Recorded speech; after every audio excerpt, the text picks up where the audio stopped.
J'appelle tout de suite pour rejoindre la table ronde Marie-Christine Prémartin, André Cicolella, Jean-Luc Fugit, Françoise Janson, Sylvia Moroni et Françoise Schetzel. Super. Je commence par me tourner par Marie-Christine Prémartin, donc directrice exécutive de l'expertise et des programmes à l'ADEME. Déjà, peut-être faire un point sur le fait que l'ADEME développe de nombreux programmes de recherche. Et en matière d'air et santé, sur quoi vous mettez l'accent précisément actuellement ?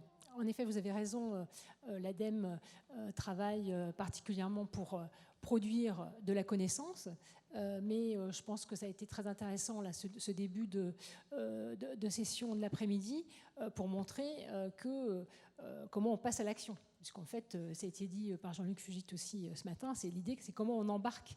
Et parce que là, on est sur, j'allais dire, une assemblée pas mal de sachants.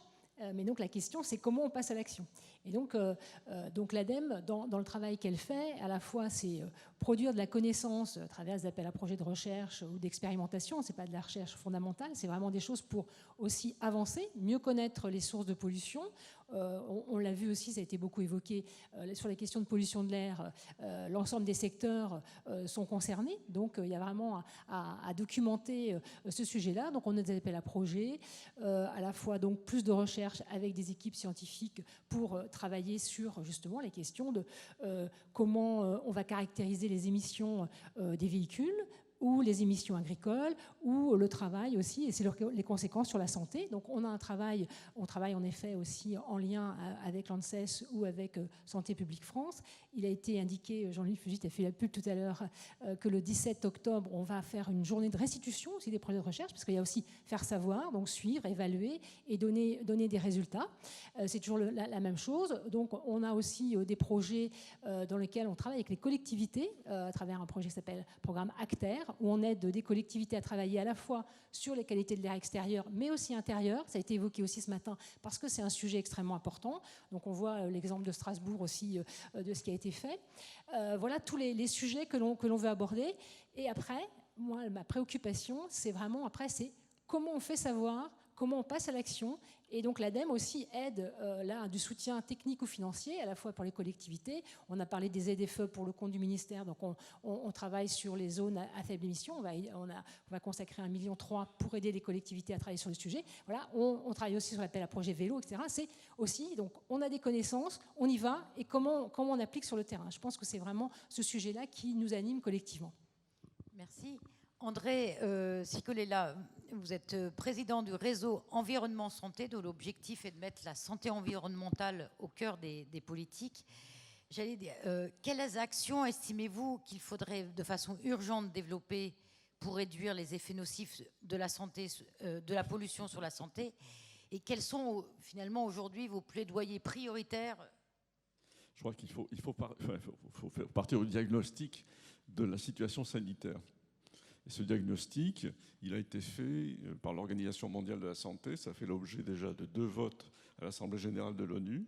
Nous sommes confrontés à une épidémie mondiale de maladies chroniques. Le mot épidémie est utilisé par l'OMS. Alors je remarque qu'il n'est pas utilisé quand on parle de la situation sanitaire en France. La stratégie nationale de santé n'y fait pas référence, alors que la France a voté les résolutions de l'ONU. Donc ça, c'est une première question. Alors, on a organisé effectivement, en tant que réseau environnement santé, un colloque ici à Toulouse, l'an passé, qu'on avait intitulé « Y aura-t-il encore des petits Occitans en 2040 ?» Et ça a marqué beaucoup les esprits, parce qu'effectivement, on en prévoit un à Strasbourg prochainement, sur le thème « Y aura-t-il encore des petits Alsaciens en 2040 ?» Et on peut le faire dans chaque région.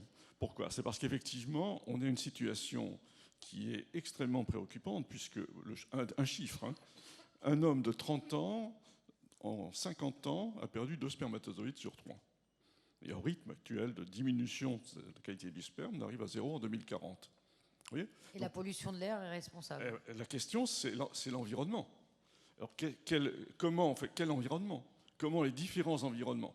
Et on a une pensée en silo actuellement, Et quand je regarde effectivement les polluants de l'air tels qu'ils sont décrits, alors je ne veux pas sous-estimer l'importance de cette pollution, mais on n'arrivera pas à expliquer, par exemple, la croissance de l'infertilité uniquement avec ces éléments-là.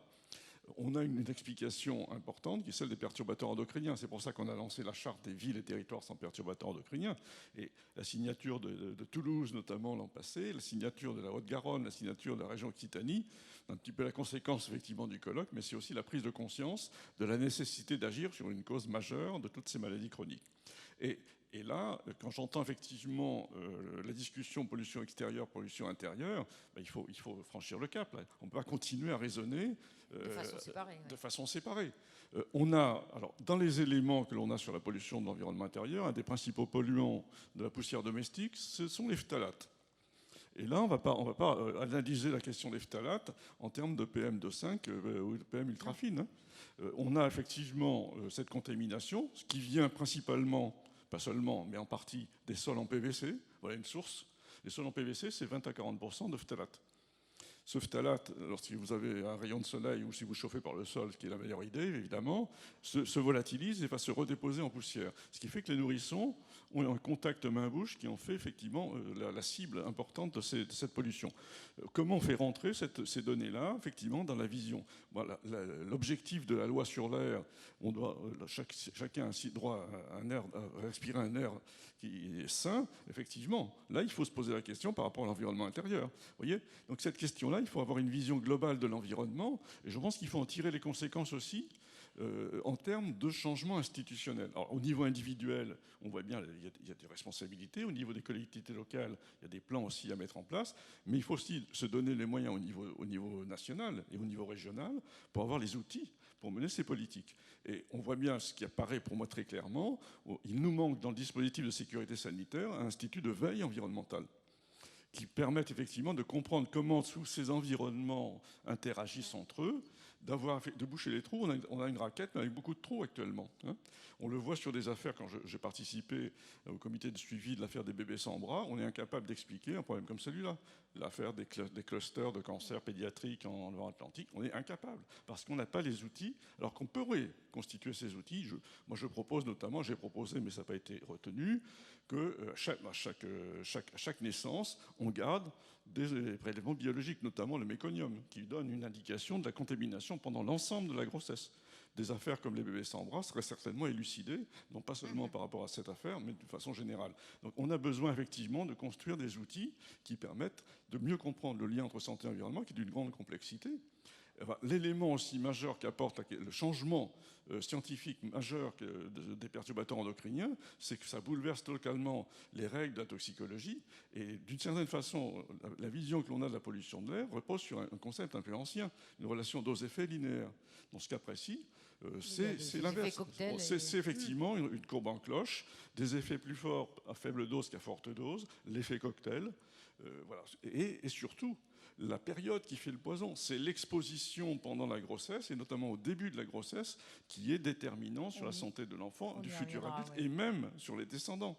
Donc ces données-là, il faut les intégrer dans la réflexion que l'on a sur le lien entre environnement et santé. Donc vous voyez, il y a un travail à faire. Alors on a des éléments, des études qui montrent en partir des contaminants classiques de la pollution atmosphérique, on voit effectivement des effets sur la reproduction, des effets du type petit poids à la naissance, etc. Comment tout ça interagit? Là, par contre, on est effectivement, pour l'instant, dépourvu. Mais il faut qu'on ait ces éléments-là. Donc on a besoin d'une action au plan local, au plan régional, au plan national. Et je crois que il me semble que pour avancer, il faudra agir à ces différents niveaux.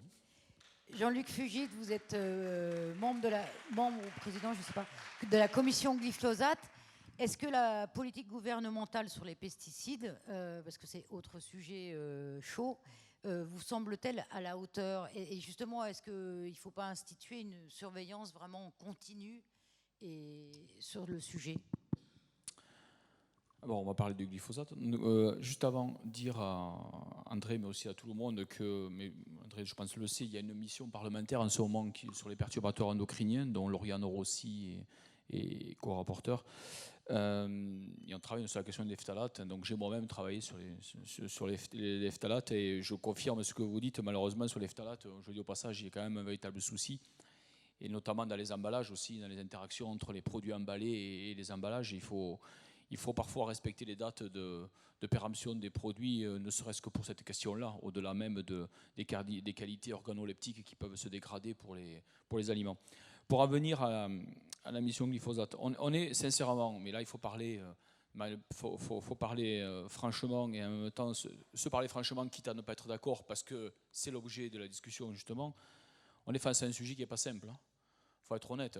Je vais simplement poser moi, deux choses, je vais faire très vite sur l'histoire du glyphosate. On est sur quelque chose de pas simple. Il faut avoir le courage de le dire. Et de grâce que mes propos soient pas mal interprétés, parce que c'est assez insupportable, comme vous l'avez déjà compris. Je dis simplement, je pose deux éléments. Le seul pays en Europe qui a une stratégie de sortie du glyphosate, c'est la France. Et on passe son temps, des gens comme moi, à se faire engueuler parce qu'on ne va pas assez vite et pas assez loin. Mais par contre, on est quand même les seuls à avoir la volonté de faire quelque chose. C'est-à-dire que les autres, ils s'en foutent avec une force. Alors, et franchement, je suis désolé de vous le dire, il n'y a pas de stratégie de sortie du glyphosate dans les autres pays. Et si aujourd'hui il a été renouvelé que pour 5 ans, c'est parce que la France a insisté, d'ailleurs on a voté contre. Maintenant, qu'est-ce qu'on fait ? Qu'est-ce qu'on fait pour pouvoir arrêter l'utilisation du glyphosate dans 3 ans ? Moi, personnellement, je pense que par exemple, dans la viticulture, sur tous les terrains plats, on peut en sortir. Et assez vite, même très vite. En tant que rapporteur, j'ai rencontré beaucoup de gens. Moi, je rencontre les gens, j'arrive pas avec des a priori, j'arrive avec des convictions sur le fait qu'il faut faire quelque chose, mais j'écoute tout ce qu'on nous explique. Et on a vu les points durs, etc. Et j'attire votre attention sur un sujet extrêmement sérieux, qui s'appelle l'agriculture de conservation. L'agriculture de conservation, c'est une agriculture qui permet d'aller vers la neutralité carbone assez facilement. C'est le semis sous couvert, c'est l'absence de labour. Cette agriculture-là, c'est une agriculture remarquable. On revient au fondement de l'agroécologie. Mais à l'heure actuelle, elle n'est pas suffisamment portée par, de mon point de vue, et je le dis, je sais qu'il y a des responsables des chambres d'agriculture dans la salle, mais pas de problème, je vais échanger avec eux là-dessus. Je trouve qu'elle n'est pas, ça sera dans leur rapport de toute façon, elle n'est pas suffisamment portée par les chambres d'agriculture de mon point de vue.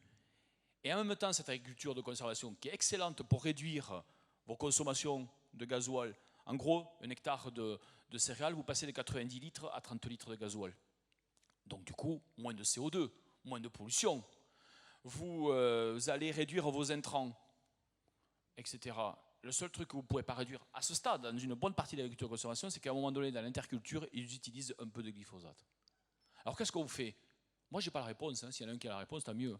Comment on fait pour dire à ces gens-là, votre agriculture de conservation, il va falloir arrêter directement le glyphosate d'ici 1 an ou 2 parce qu'il faut l'arrêter. Et ils nous disent, oui, d'accord, mais nous, du coup, on va consommer plus de gasoil, plus d'engrais, etc., parce que, et on va labourer, et du coup, on va déstructurer le sol, etc. Eh bien oui, c'est ça le problème. Donc, oui, je viens de vous résumer là, la problématique. Donc, la réalité sur le glyphosate, moi, je vous la donne aujourd'hui, c'est qu'on ne peut pas sortir à la même vitesse de l'utilisation du glyphosate dans tous les domaines agricoles à la même date. Ce n'est pas possible. En revanche, je pense qu'il faut vraiment aller vite là où c'est possible. Par exemple, je parlais tout à l'heure de la viticulture en zone plate. Eh bien, je pense que c'est possible. En zone extrêmement pentue, notamment quand ça fait plus de 30% de pente, aujourd'hui, d'un point de vue mécanique, c'est extrêmement délicat parce que les appareillages ne sont pas au point. Donc, simplement, c'était pour dire que la science et la technologie font des progrès, mais que tout n'est encore pas transposable. Et on rendra alors la mission, donc nous, une mission parlementaire, c'est simplement une mission de suivi. Nous, on n'est pas en charge de la politique là-dessus. Moi, je ne représente pas l'État ici, je représente les 129 700 personnes qui sont dans ma circonscription. Eh bien, nous, on rendra au Parlement le 12 novembre prochain un rapport intermédiaire où on dira ce qu'on a constaté, on dira ce que l'on préconise. Moi, je préconise que l'on sorte du glyphosate le plus vite possible dans la viticulture en terrain plat. Je pense que c'est possible dès 2020. Je ne sais pas si ça sera suivi des faits. J'essaie d'en convaincre les plus hautes autorités de l'État. Il y a d'ailleurs eu déjà des premiers pas lors du discours au Salon de l'agriculture dernier qui étaient allés dans ce sens. Mais en même temps, je pense sincèrement que vis-à-vis de ce sujet, il faut qu'on travaille tranquillement avec nos agriculteurs et puis qu'on arrête de les montrer du doigt. Et il faut aussi qu'on les aide à trouver des alternatives. Sauf qu'au niveau de la recherche, au niveau des techniques de culture, etc., ce n'est pas si évident que ça. Et que dans tous les domaines, ça ne fonctionne pas. Donc aujourd'hui, moi j'aimerais bien, par un claquement de doigts, de faire en sorte qu'on n'utilise plus du tout de pesticides. Maintenant, au passage, sur les histoires de pollution d'air liées aux pesticides qu'on épand, etc., là aussi, vous savez, les histoires de 5, 10 ou 150 mètres, on le sait, si on est rigoureux tous, on ne va pas se raconter de blagues, on sait très bien que c'est aussi lié à un problème de quelles sont les conditions météo le jour où on épand. On est bien d'accord. Quel est le type de pulvérisateur qu'on va utiliser ? Et donc, moi, la question que je me pose pour résoudre ces problèmes-là, est-ce que c'est vraiment, je l'ai dit à Didier Guillaume, ce que je veux dire, au ministre de l'Agriculture, est-ce que c'est vraiment une histoire de distance ou est-ce que c'est pas plutôt de se dire qu'il faudrait qu'on arrive à se mettre d'accord qu'autour des habitations, eh bien, il n'y ait plus qu'un seul type d'agriculture, de l'agriculture biologique par exemple. Mais le problème, c'est que quand je dis ça, il faut aller l'expliquer et il faut accompagner l'agriculteur qui, lui, aujourd'hui, a ses habitudes autour de la... voilà. Il faut tenir compte de ça. Et puis, il faut aussi raisonner dans l'autre sens. Jean-François Husson le disait très bien ce matin. Mon collègue sénateur le disait très bien ce matin. Il y a aussi des personnes qui arrivent maintenant à habiter en milieu rural, qui arrivent en disant « moi, je veux ci, je veux ça, je ne veux même plus entendre le coq chanter ». Est-ce qu'on en est arrivé là ? Il y a quand même des tribunaux qui sont quand même engorgés par des affaires comme ça. Eh bien, il faut aussi qu'on discute. Alors, dans la loi alimentation, agriculture, là, de 2018, on a mis l'idée qu'il fallait impérativement adopter des chartes de voisinage, etc., sur ces produits-là en début 2020. Il faut que les chambres d'agriculture travaillent avec les riverains, avec avec les collectivités sur ces sujets. Mais c'est des sujets extrêmement délicats. Et donc, il faut vraiment faire en sorte... moi, je pense qu'il faut, là aussi, il faut arrêter de se bagarrer à coups de « moi, je suis plus fort parce que si j'étais au gouvernement, je ferais ci, j'interdirais ça, etc. » Enfin, ça me fait marrer, d'ailleurs, quand c'est des gens qui étaient dans la majorité précédente et qui n'ont rien fait quand ils y étaient. Mais en tout cas, sur ce sujet... Non, mais il faut être concret. Eh bien, sur ce sujet, moi, je vous le dis, sur les pesticides en général, sincèrement, moi, je ne connais pas, en tout cas chez moi, dans ma circonscription, je ne connais pas un seul agriculteur qui me dit le matin « je suis content de me lever » pour aller répandre des pesticides. Mais s'ils peuvent s'en passer, ils seraient bien contents de s'en passer. Le problème, c'est comment on fait. Donc aujourd'hui, il y a un certain nombre de situations où, à mon avis, on peut quand même aller plus loin, ça c'est incontestable, je viens de vous le dire dans le cas du glyphosate par exemple, mais il y en a d'autres où moi j'assume de dire qu'en 2019, là, en septembre 2019, je ne vois pas de solution à court terme. Et j'espère que dans 7-8 mois, on va poursuivre le travail avec les différents instituts, etc., on va pouvoir trouver des solutions. Au passage, à chacune des auditions de la mission glyphosate, d'ailleurs tout est public, hein, vous avez tout qui est en ligne, vous pouvez aller voir toutes les questions que nous posons, toutes les réponses qui nous sont faites, tout est public, donc on n'a rien à cacher. Parce que comme maintenant, le moindre truc que fait un parlementaire, c'est soumis à je ne sais plus trop quoi. Donc tout est en ligne. Vous remarquerez que systématiquement, je pose la question suivante.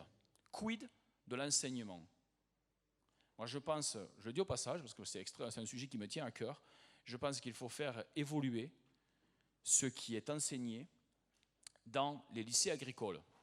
Je l'ai d'autant plus facilement que j'ai une petite sœur qui dirige un lycée agricole, et donc on a l'occasion d'en parler assez souvent.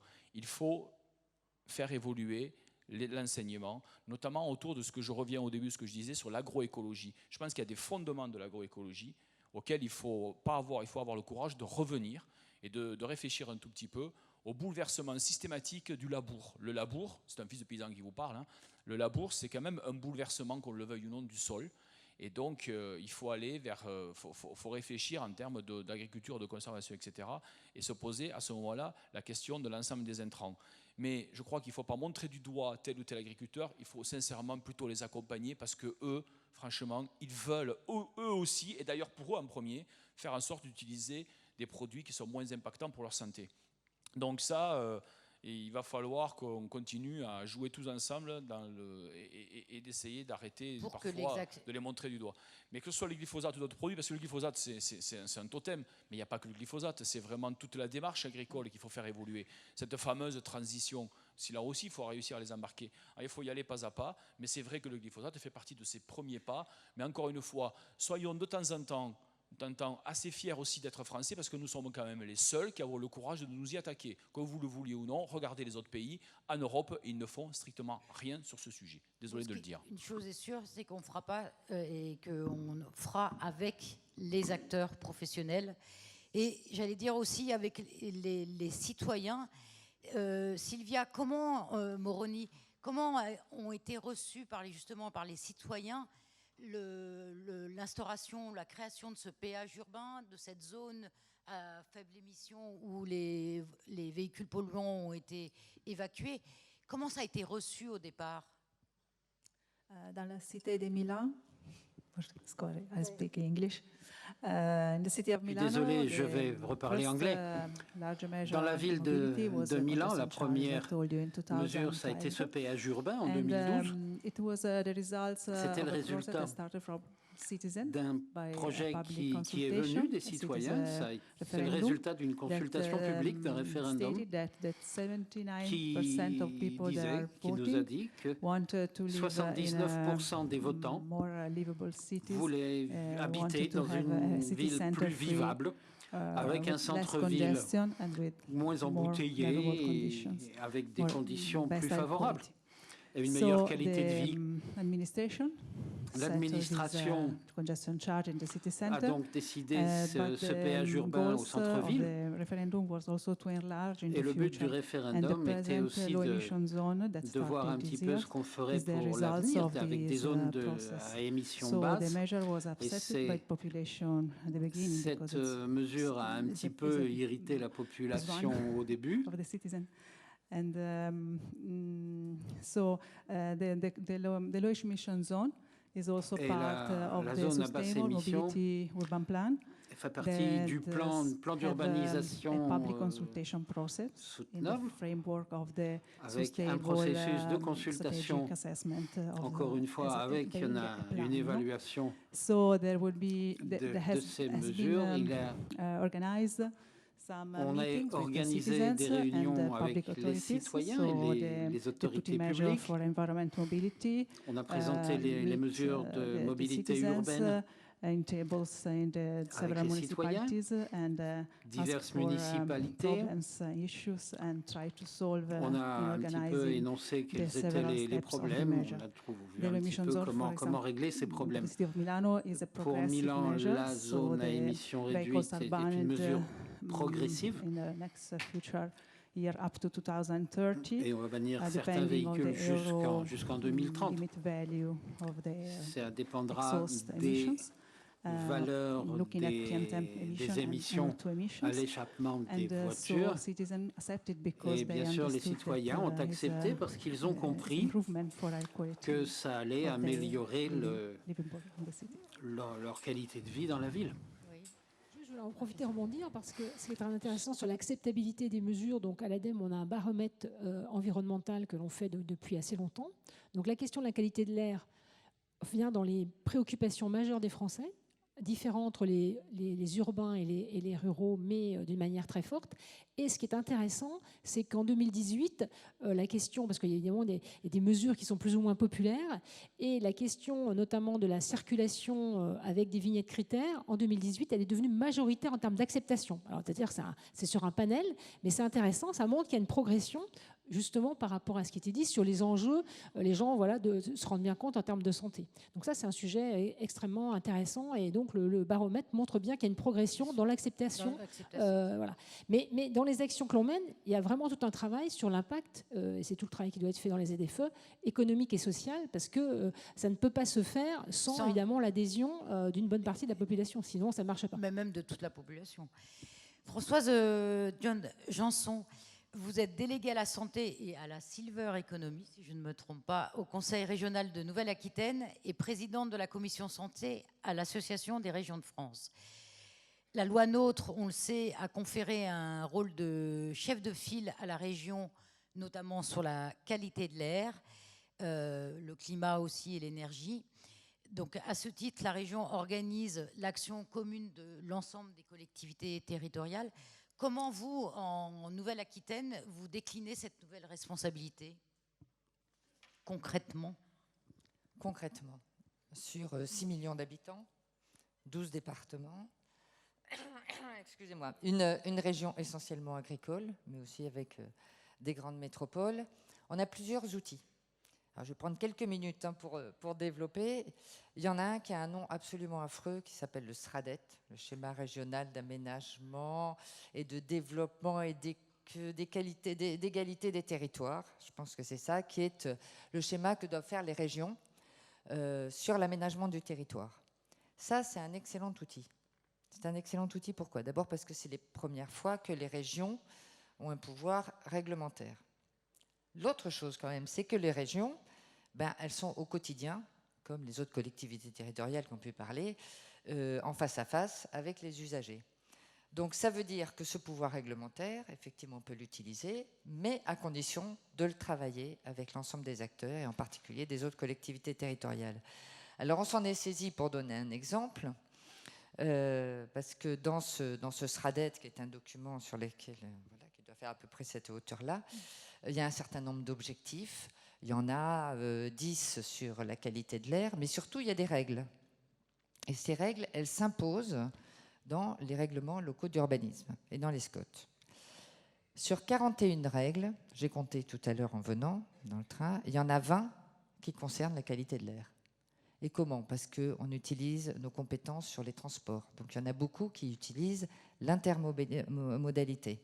Quand un maire fait un bus, quand un département monte un transport, il faut que tout soit interconnecté.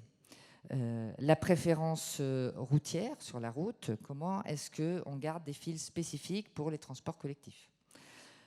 Comment est-ce qu'on fait pour mettre en œuvre des réseaux cyclables? L'obligation de mettre en œuvre des réseaux cyclables à chaque fois qu'il y a des modifications des plans locaux d'urbanisme. Il y a jusqu'à la diminution de l'artificialisation des sols, qui compte aussi, parce que ne pas artificialiser les sols, on en a parlé tout à l'heure, c'est moins de transport, moins de déplacements. Et à ça s'ajoute, donc voilà un certain nombre des règles qui vont s'imposer. Elles sont en ce moment en débat avec les collectivités avec lesquelles on les a déjà discutées avant, et ça devrait être voté à la fin de l'année 2019. Il y a aussi une utilisation qui se fait par beaucoup de régions, hein, pas simplement par la nôtre, c'est la politique tarifaire des transports en commun et des TER. Il y a des régions qui choisissent de les rendre gratuits, en particulier pour les jeunes. Il y a des régions, la plupart des régions font des tarifs extrêmement intéressants pour éviter en particulier les embouteillages qu'on connaît tous, ici y compris, je pense qu'il n'y a pas qu'à Bordeaux ou à Limoges, à l'entrée des métropoles dans la journée, le matin et le soir. Ça, c'est un outil extrêmement important et sur lequel on compte beaucoup. On a aussi quelque chose de nouveau dans les régions qui est que pour le 3e plan régional santé-environnement, nous n'étions plus simplement des collaborateurs, mais comme l'État et les ARS se sont rendus compte qu'il fallait un peu plus de financement, effectivement, d'action et utiliser nos compétences, nous sommes vraiment partie prenante maintenant des PRSE et nous en sommes copilotes. Ce qui nous a amené à travailler, par exemple, sur le radon.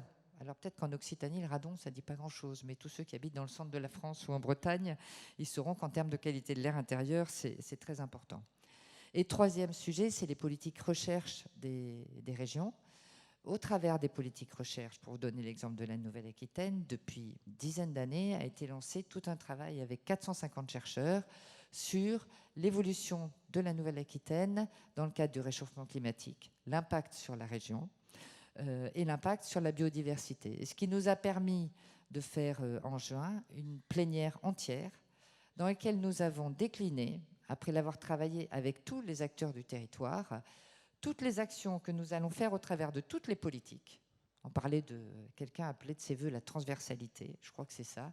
Dans toutes les politiques de la région, comment est-ce qu'on va préserver la qualité de l'air? Comment est-ce qu'on va lutter contre le réchauffement climatique? Donc ça va effectivement des transports à la formation sanitaire et sociale, aux formations des agriculteurs. Voilà un petit peu ce qui se fait. Et puis après, je pourrais raconter l'histoire de Vitirève. Oui, mais on va revenir dessus. Juste, Françoise Schetzel, au sein de votre alliance, des collectivités françaises en faveur de la qualité de l'air, comment vous appréhendez la question et comment vous cherchez à favoriser la diffusion des actions efficaces? Et j'allais dire aussi, je reviens un peu sur ce qu'on a commencé à dire, cette importance de faire adhérer aussi les citoyens. Est-ce que c'est une question que vous travaillez? Mais d'abord, la première chose que je dirais, c'est on fait des journées thématiques et dans les journées thématiques, il y a toujours des initiatives faites par les collectivités, mais aussi des chercheurs ou des experts.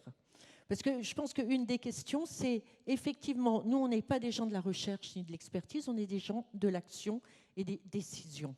Et donc, se pose la question des relations entre le monde de la recherche et de l'expertise et le monde de l'action. Et ça, ce n'est pas des choses évidentes.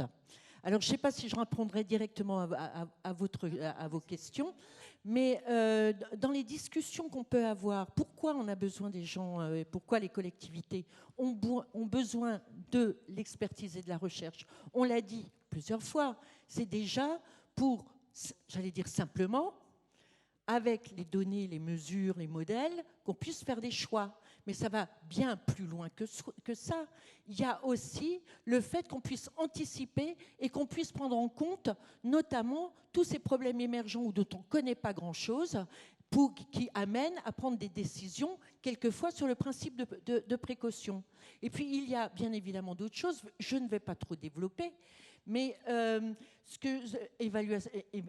évidemment, l'évaluation de ce qu'on fait, la question de la transférabilité, on est sans arrêt, effectivement, en face de problèmes complexes.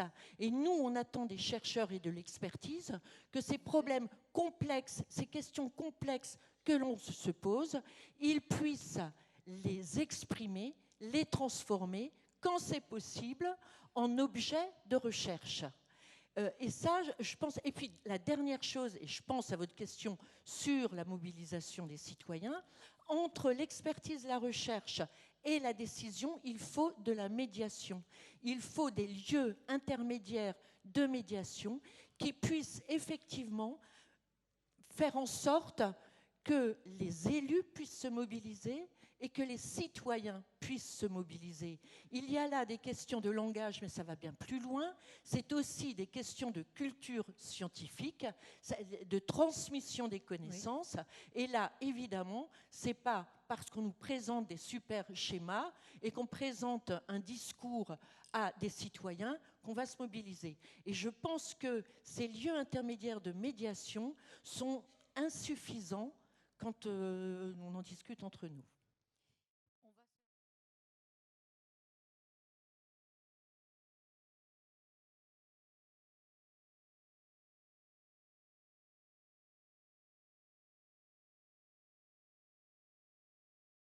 Je m'appelle Mathieu Brémond, je suis kinésithérapeute respiratoire en région centre. Donc le quotidien des gens qui ont des difficultés respiratoires et fragiles, ça me concerne beaucoup. Et mon boulot, c'est de les soutenir dans leur activité physique. Et quand j'entends parler de mobilité en marchant et à vélo, je me pose la question de, quand on conseille aux gens de bouger plus dans un environnement pollué, et on s'est bien aperçu que c'est des taux qui sont bien au-dessus de l'OMS, comment on peut les engager et les conseiller à marcher ou à faire du vélo, alors qu'au-delà de 90 minutes, les résultats scientifiques l'ont bien montré, à des taux que nos villes supportent toute l'année, de pollution de PM2,5, eh bien du coup, on engage les gens à avoir des effets délétères sur leur santé plutôt que des effets bénéfiques. Et donc du coup, on a des politiques qui poussent les individus à finalement pas toujours être en accord avec leur santé. Alors je fais un peu l'avocat du diable, hein, on est bien d'accord. Moi, l'activité physique, ça me concerne beaucoup et je soutiens les patients qui sont insuffisants respiratoires chroniques et les asthmatiques. Mais du coup, en tant que professionnel de santé au quotidien, je me pose la question de comment réaliser cette ambiguïté, cette ambivalence, comment les accompagner là-dedans pour qu'ils aient confiance dans les données de santé et dans les données d'Atmo. Moi, je ne suis pas du tout une spécialiste et je pense qu'en effet, la table ronde peut-être précédente aurait pu répondre à la question. Après, je pense qu'il faut distinguer les épisodes de pics de pollution. Alors, c'est vrai qu'on l'a dit, la pollution de l'air, c'est une pollution de fond et c'est ça qui est très important. Après, il y a des mesures, en effet, notamment d'ailleurs lorsqu'il y a des problèmes de pics de pollution, bah, évidemment, on incite les gens à ne pas faire de sport, etc. Après, alors à l'ADEME, et alors peut-être que c'est faux, hein, mais en tout cas, on sort un certain nombre de documents, et notamment un document grand public, hein, où on dit la pollution de l'air en 10 questions, et à la question, souvent les questions de l'air, les gens ils disent bah oui, je préfère aller en voiture plutôt qu'à vélo parce que je vais moins respirer de pollution. Bah, la réponse, elle est non quand même. Donc, j'allais dire, il ne faut pas croire, en voiture, on est aussi dans l'habitacle, dans les tunnels, etc., on respire beaucoup de pollution. Donc, la question, on dit en tout cas qu'il vaut mieux faire du vélo que d'aller en voiture à son travail, pour des raisons de pollution. Hein.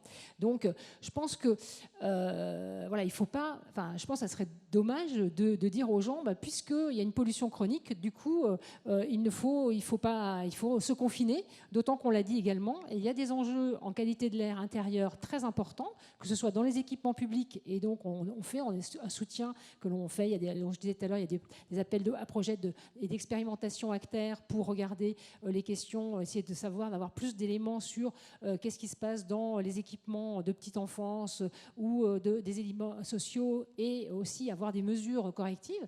Et de la même façon, il y a tous les enjeux de ventilation, d'ouverture, d'aération de son logement, parce que là aussi, c'est une fausse idée de dire il faut mieux se calfeutrer compte tenu de la pollution extérieure, parce que justement, non, c'est pas non plus une solution.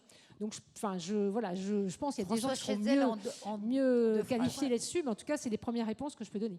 3 choses très rapidement. Il se fait que moi-même, je suis médecin.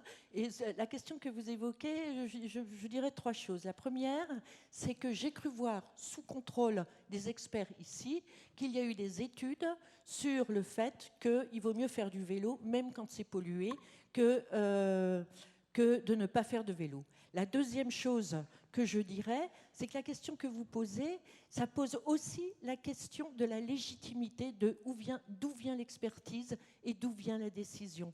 Et ça, je crois que c'est tout à fait important. Il faut que les experts soient compris comme des experts légitimes et donc ayant une certaine autonomie. Alors on pourrait continuer là-dessus. Et la troisième chose, et ça c'est pour nous élus, c'est que ça renvoie à effectivement des questions d'aménagement. Il vaut mieux des pistes cyclables qui soient séparées des voies de circulation avec des barrières végétales que des pistes cyclables où il y a juste un trait sur la voie de circulation.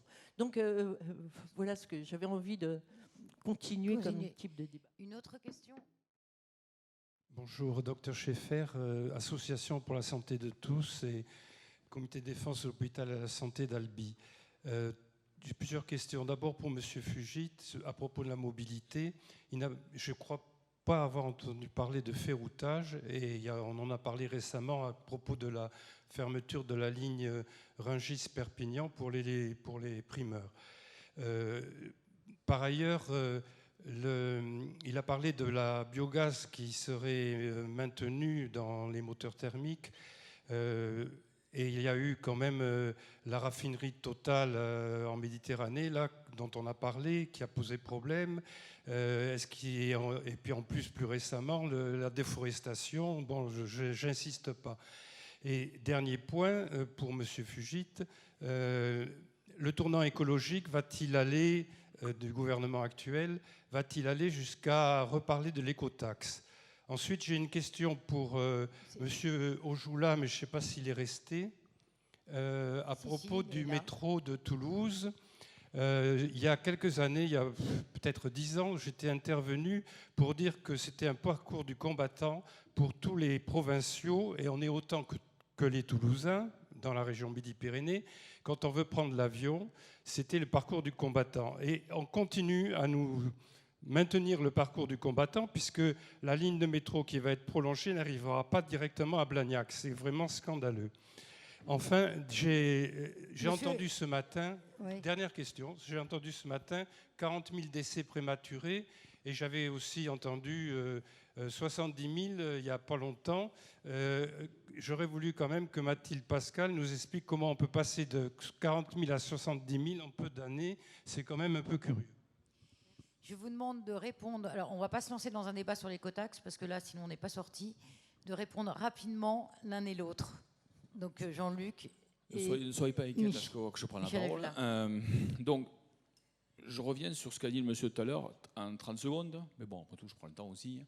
Sinon, on n'est pas la peine d'en profiter. Sur les publics sensibles, on a évoqué juste avant.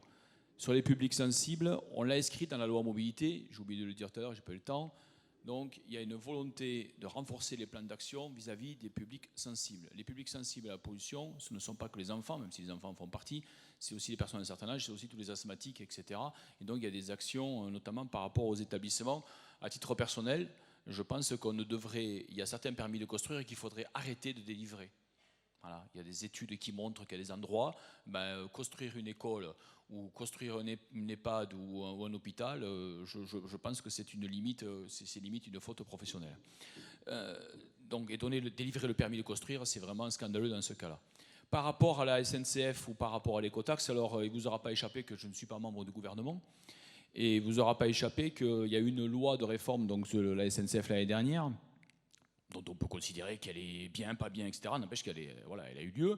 Et donc les investissements en matière donc la loi mobilité ici n'est pas faite pour parler des investissements sur le ferroutage, etc., même si elle donne des orientations. Et cette loi SNCF, elle nous a conduit à muscler les investissements financiers en direction de la remise en état des lignes. Je le vois moi dans ma région, l'Auvergne-Rhône-Alpes, le fret donc, a diminué par 3 sur les 20 dernières années. Et donc, en fait, on s'aperçoit qu'en investissant entre 600 et 800 millions d'euros de mémoire, eh bien, on peut faire en sorte de retrouver ce taux de ferroutage beaucoup plus, de fret ferroviaire, de coût beaucoup plus important, et le retrouver d'ici, je crois, 10 ans. Le problème, c'est que ces investissements n'ont pas été faits pendant un certain temps, et donc maintenant, il faut les faire. C'est la raison pour laquelle les investissements majeurs sur les infrastructures, les 3/4 des financements qui ont été décidés cette fois par le gouvernement, eh bien, sont orientés vers le fret. Et justement, vous avez environ, ça revient à 10 millions d'euros d'investissement par an. Alors, ça peut paraître par jour, donc qui sont investis, c'est un peu plus de 3 milliards par an, c'est en gros 10 millions d'euros par jour qui sont investis pour améliorer l'existant. Parce qu'un véritable problème, c'est l'existant. On a vraiment un problème d'existant. D'ailleurs, même sur le routier, on a pas mal d'existants. C'est la raison pour laquelle on a dit non à un certain nombre de projets d'autoroute. Moi, personnellement, je me bats depuis des années pour dire non à seconde autoroute entre Lyon et Saint-Étienne. On a obtenu entre Lyon et Saint-Étienne que la loi mobilité a tranché. Ça sera non, il n'y est pas. En revanche, on a gardé l'aide que l'État devait donner à Vinci pour faire l'autoroute. Eh bien, on les a mis dans la loi mobilité, c'est consolidé, pour travailler sur les alternatives, aussi bien pour le chemin de fer que pour améliorer l'existant au niveau de la route. Sur l'histoire de l'écotaxe, à titre personnel, je pense qu'à un moment donné, il faudra réouvrir le débat. J'assume de le dire, je pense qu'il faudra réouvrir le débat et il faudra avoir le courage de le réouvrir. J'espère que quand on aura le courage de le réouvrir, on va essayer de le réouvrir en sortant de nos chapelles politiques les uns et les autres. Quant au biogaz, évidemment, j'ai pas eu le temps d'expliquer tout à l'heure quelle était la position que je voulais défendre derrière. Une simple remarque. Moi, quand je parlais de biogaz, je pensais uniquement à la production de gaz par la valorisation des déchets agricoles. C'était uniquement ce qui m'intéressait. Et d'ailleurs, et j'en dirai pas plus, nous lançons avec l'Office parlementaire d'évaluation des choix scientifiques et technologiques français, vous savez, c'est 18 sénateurs, 18 députés, j'en fais partie. C'est dirigé côté Assemblée nationale par quelqu'un qui est très connu qui s'appelle Cédric Villani. Et donc, nous travaillons sur différents sujets et nous lançons actuellement avec le sénateur Roland Courteau, qui a été rapporteur côté Sénat, et j'ai été désigné rapporteur côté Assemblée nationale, une étude complète sur production d'énergie et agriculture. Et je souhaite que nous rendions nos conclusions à l'occasion du prochain salon de l'agriculture. Mais l'idée de base, c'est surtout pas de faire en sorte de déstabiliser le nombre d'hectares que l'on met en direction de l'alimentation. Il ne faut pas faire de la terre agricole de qualité de ce pays des terres à produire uniquement de la matière pour du biogaz. Pour moi, ce serait une erreur. En revanche, il faut regarder ce qu'on peut valoriser. Et c'est la raison pour laquelle je pense que le biogaz peut être intéressant. Donc c'était uniquement dans cet état d'esprit-là que je voulais parler du biogaz. C'est surtout pas pour aller vers la déforestation assez dramatique qui a déjà assez lieu dans notre pays. Sinon, ce serait contradictoire avec la notion de neutralité carbone. En fait, à chaque fois, pour tous ces sujets, qu'on le veuille ou non, on est sur des histoires d'équilibre à trouver, et ça, c'est extrêmement délicat. La position la plus simple, qu'elle soit politique ou citoyenne non politique, c'est la position de déséquilibre. C'est très facile de sortir dans la rue, moi je suis contre ci, je suis pour ça, etc. Ça, c'est très facile. En revanche, toute l'action que l'on doit conduire est tout le temps une action équilibrée. On le voit, hein, vous voyez, vous avez expliqué sur Milan, etc. Et c'est toujours délicat. Il faut avoir un cap général avec des positions d'équilibre à trouver. Et c'est jamais simple, il faut le reconnaître. Mais encore une fois, il faut qu'on ait le courage de dire un certain nombre de choses pour qu'on puisse travailler ensemble sur ces sujets. Mathilde Pascal, très rapidement sur les questions de chiffres des... Alors, donc pour avoir des estimations du nombre de décès liés à la pollution de l'air, on utilise une méthode qui est bien rodée, hein, qui s'appelle l'évaluation quantitative des impacts sanitaires, qui nécessite de faire des hypothèses et des choix. Et notamment, quand on fait l'impact global de la pollution, il faut faire un choix sur qu'est-ce qu'on définit quand on parle d'un air qui n'est pas pollué. Et nous, pour calculer ce qui a conduit à dire 48 000 décès, on s'est dit, un air qui n'est pas pollué, on ne peut pas dire 0 particules fines parce que ça n'a pas de sens. Il y a des particules fines d'origine naturelle, géologique. Donc on a pris une concentration qui correspond à un niveau très faible des concentrations qui ont été modélisées par les ASCA dans le modèle qu'on a utilisé, qui correspond à 4,9 microgrammes par mètre cube en moyenne annuelle. Dans l'étude qui est sortie il y a quelques mois, l'étude allemande, il me semble qu'ils sont allemands, Lelyveld et al., ils ont pris une hypothèse différente. Ils ont considéré qu'un air non pollué, c'était à un niveau de 2 microgrammes par mètre cube. Et c'est cette différence-là qui fait qu'eux trouvent 67 000 morts par an en France et nous 48 000. Voilà. Et j'en profite juste pour faire de la pub pour les gens qui veulent vraiment creuser la méthode. Le 6 novembre, avec l'ADEME et l'OMS, on organise une journée qui est vraiment consacrée à cette méthode, donc une journée technique de partage des pratiques. Et vous avez toutes les infos sur le site de Santé publique France et de l'ADEME. Je vais juste donner une question arrivée par Twitter. Quels sont les impacts sanitaires évalués de la pratique de l'écobuage et quel avenir réglementaire pour ces pratiques polluantes? Marie-Christine, vous avez l'écobuage Alors, en tout cas, on a produit en effet des guides pour parler d'alternatives justement au brûlage des déchets verts. On a des actions, alors c'est un peu différent de la question de l'écobuage, mais enfin d'une manière générale, il y a une sensibilisation sur tous les enjeux qualité de l'air liés au brûlage des déchets verts. Et dans les alternatives qui sont proposées, il y a des soutiens d'ailleurs, un certain nombre de directions régionales de l'ADEME soutiennent par exemple pour faire du broyage, pour récupérer. Il y a eu des choses qui sont passées notamment en Corse où on a évité de brûler les déchets verts puisqu'il y a des émissions extrêmement fortes en matière de particules.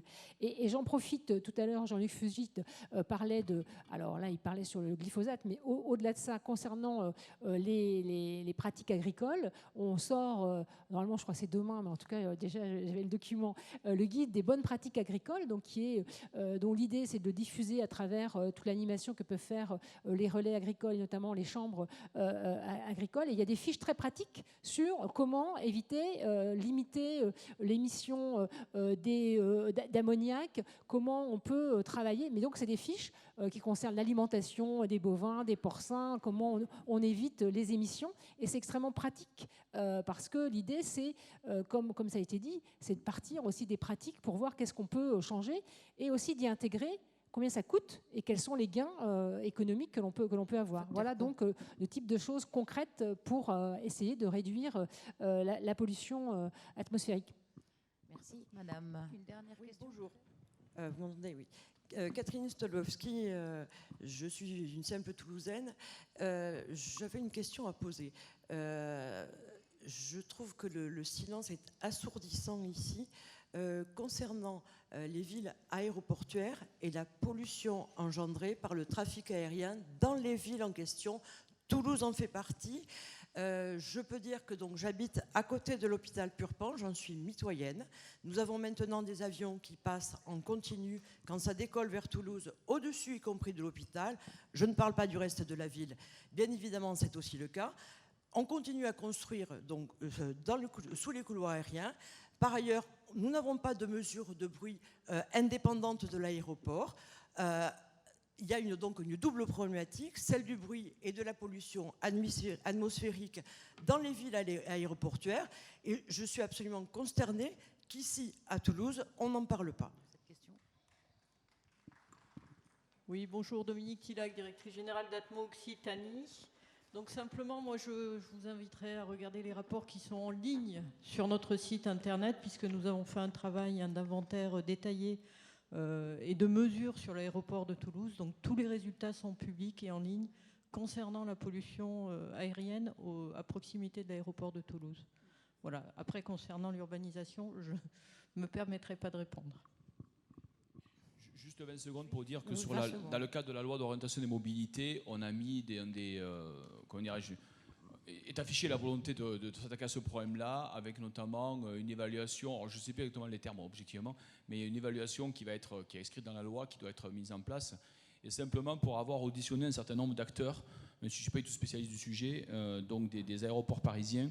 Il y a aujourd'hui visiblement une prise de conscience, certes ça ne va peut-être pas assez vite et assez loin, encore une fois, mais pas mal de compagnies qui font travailler leurs pilotes sur les techniques d'atterrissage et de décollage, m'a tout expliqué, et on arrive jusqu'à 30% de moins de CO2 et de particules donc, par ces techniques-là. Je ne vous dis pas que c'est génial, etc. Je sais que ça existe, mais vous avez sûrement raison, il y a peut-être des choses à faire. En tout cas, dans le cas de la loi des mobilités, on a souhaité aller, lancer le sujet. Il y a aussi les carburants et puis il y a aussi la notion du bruit. Je crois que le Conseil national du bruit est en train de se saisir du sujet. Et vous devriez peut-être leur adresser un courrier. Ça doit être mon collègue Christophe Bouillon, je crois, qui le préside. Mais en tout cas, on peut faire suivre si vous le voulez.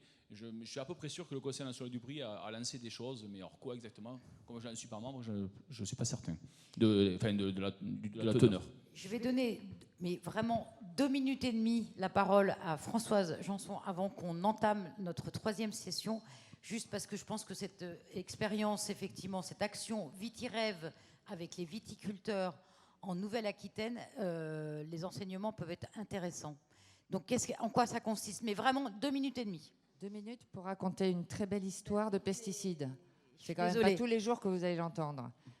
Il y a 3 ans et demi, il y avait une émission qui s'appelait Cache Investigation, qui montrait sur la carte de France un énorme point noir, c'était la Nouvelle-Aquitaine et la Gironde, l'utilisation des pesticides dans les vignes.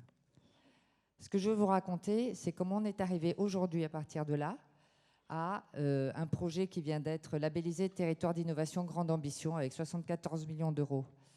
Il y a une élue régionale, soutenue par l'ensemble du conseil régional, qui est allée voir tous les acteurs. Elle est elle-même femme de viticulteur. Elle est allée voir quasiment toutes les chambres, le centre de recherche qui avait été construit il y a une dizaine d'années avant.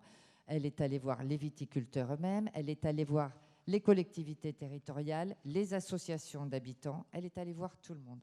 Elle a mis tout le monde autour de la table en disant, voilà, comment est-ce qu'on travaille pour arriver au 0 pesticide? Et elle n'a pas dit, voilà comment on va travailler. Elle a dit, qu'est-ce que vous pensez qui est bon? Qu'est-ce qu'on peut faire ensemble pour sortir des pesticides avant 2030? Et ça a donné un travail collectif. Alors, ça a donné des dizaines et des dizaines d'heures de réunions. Ça a donné quelque chose d'assez incroyable pour ceux qui connaissent les viticulteurs et qui connaissent les agriculteurs. C'est que tous les viticulteurs que vous pouvez aller voir dans la région, ils vont vous dire, ça, c'est un super projet. Ça, j'y ai participé. Et on a 74 millions d'euros pour mener des projets collectifs avec une gouvernance locale à chaque fois qui peuvent être menés avec les habitants, qui peuvent être menés par les collectivités, par les viticulteurs pour le retournement. Et il va consister à travailler aussi en aidant les entreprises qui vont travailler sur le matériel agricole. Vous savez que c'est essentiel dans ce retournement. Il va aider à travailler sur des nouvelles pratiques, des nouvelles organisations, peut-être sur de la biologie aussi, en tout cas sur des nouvelles façons de travailler. Le 5 mètres, le 10 mètres, le 150 mètres, tout ça, c'est comment on le décide ensemble et comment on le décide localement et comment, sur le PIA, on peut avoir 74 millions d'euros pour faire ce retournement et que tout le monde soit content de ce retournement. Je ne voulais quand même pas partir sans vous en parler. 30 secondes, mais on ne peut pas parler effectivement de la pollution de l'air sans faire référence aux populations sensibles, sans faire référence à une catégorie de population qui s'appelle les chimico-sensibles ou les hypersensibles chimiques. On estime, par les études, entre 1 et 5% de la population. Donc ça remet en cause évidemment les notions de normes telles qu'elles sont aujourd'hui faites. C'est lié aussi à la contamination de l'environnement intérieur. On ne sait pas très bien le mécanisme. Ce que l'on sait, c'est qu'il y a des gens qui en souffrent. Et en souffrent au point éventuellement de perdre leur travail. Donc cette question-là, pour l'instant, ça passe en dessous du radar. On n'en parle pas. Et donc, il faut en parler. Je voulais profiter de cette occasion pour le dire. Les inégalités face à la pollution de l'air sont une réalité. Prendre en considération le fait qu'il y a des populations sensibles, et ça, c'est une catégorie importante. Merci à vous tous.